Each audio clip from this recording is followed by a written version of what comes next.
The federal government's fight against corruption has left Nigerians baffled at some revelations and applauding the approach. On the other hand, some Nigerians are asking for more attention on deliberate economic policies to boost areas like foreign policies and economic growth.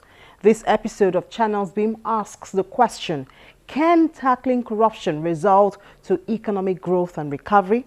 We will allow you to answer that question after we have shown you last week's trending topics. You're welcome to the program. I'm Amy Thompson.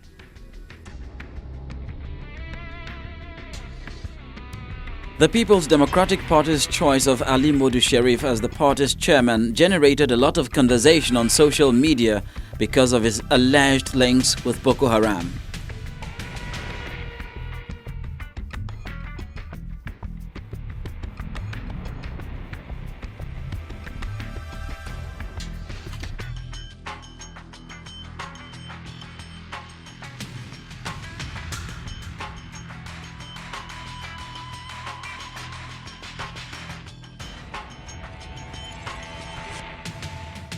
Also, the victory of former Senate President David Mark during Benue South rerun polls got Nigerians tweeting.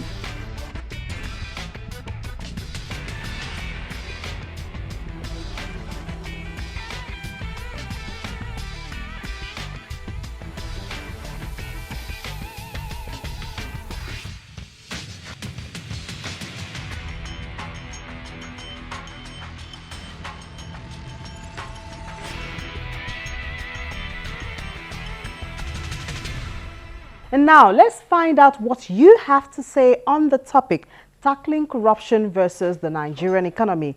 Can one lead to another? I wouldn't really say the government is really doing much to fight corruption because, basically there's really nothing new in what they're doing. What most Nigerians are interested in seeing is the conviction rates, like them spending time in prison, and the money is being returned. So those are the basic things that I would say you should expect to see when you see you're fighting corruption, not necessarily arresting people and making headlines. Basically the underground work of making sure that even future public expenditure is being closely watched, enhancing transparency within the system. I mean, so you look at the budget that was just presented to the National Assembly, and you basically see that it's just basically what was in the previous budgets, like the PDP government. And we know we got reports earlier that there was supposed to be zero-based budgeting system where it would be a budget based on what the need of the country was. But we ended up seeing a budget that basically just included line items from previous administrations with maybe marked up marked up figures.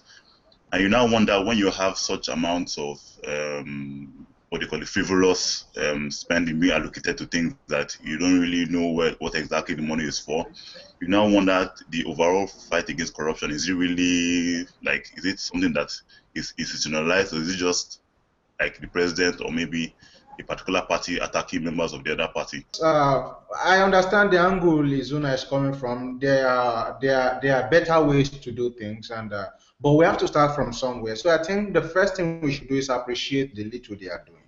One of the things the president said is, I cannot prosecute any case without evidence. It shows somebody who is interested in the rule of law. So Nigeria is growing by the day.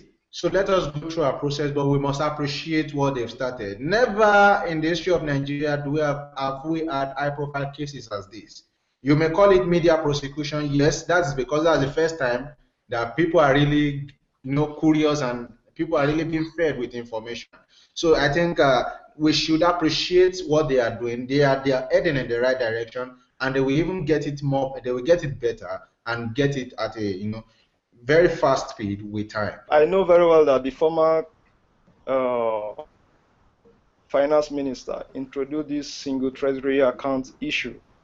Then a lot of people thought, though the thing was not that popular for people to know, but a lot of people fight her. Today, the current administration put those things in, and we are now hearing that they have saved a lot of money. Those are the kind of things you need to put in order for you to block a lot of leakages in the economy. We hear a lot about the Treasury single account and what's like government agencies or like reconciling their accounts, but is that like the only thing we are going to? So the public officer that receives money under the table, the Treasury single account doesn't go to do anything about him receiving that money under the table. So like, yes, that I view it in 2 points. For me, I'm more interested in the proactive approach in fighting corruption. How do we prevent like future occurrences of corruption? We've not really heard much about like the government being proactive other than the Treasury single account. I remember the last media chat the president had, and you will notice that like every single time the idea was corruption, like was mentioned, it was always about the Treasury single account. And for me, that is just, it's like, so you can have a Treasury single account and you can also have like monies not being well utilized, which is also a form of corruption. Like if you have inflated cost of projects, Treasury single account is going to tell you like what money should be going where. But like, so there are also like more proactive things that I believe the government should be doing. Let's take a break and continue in just a moment.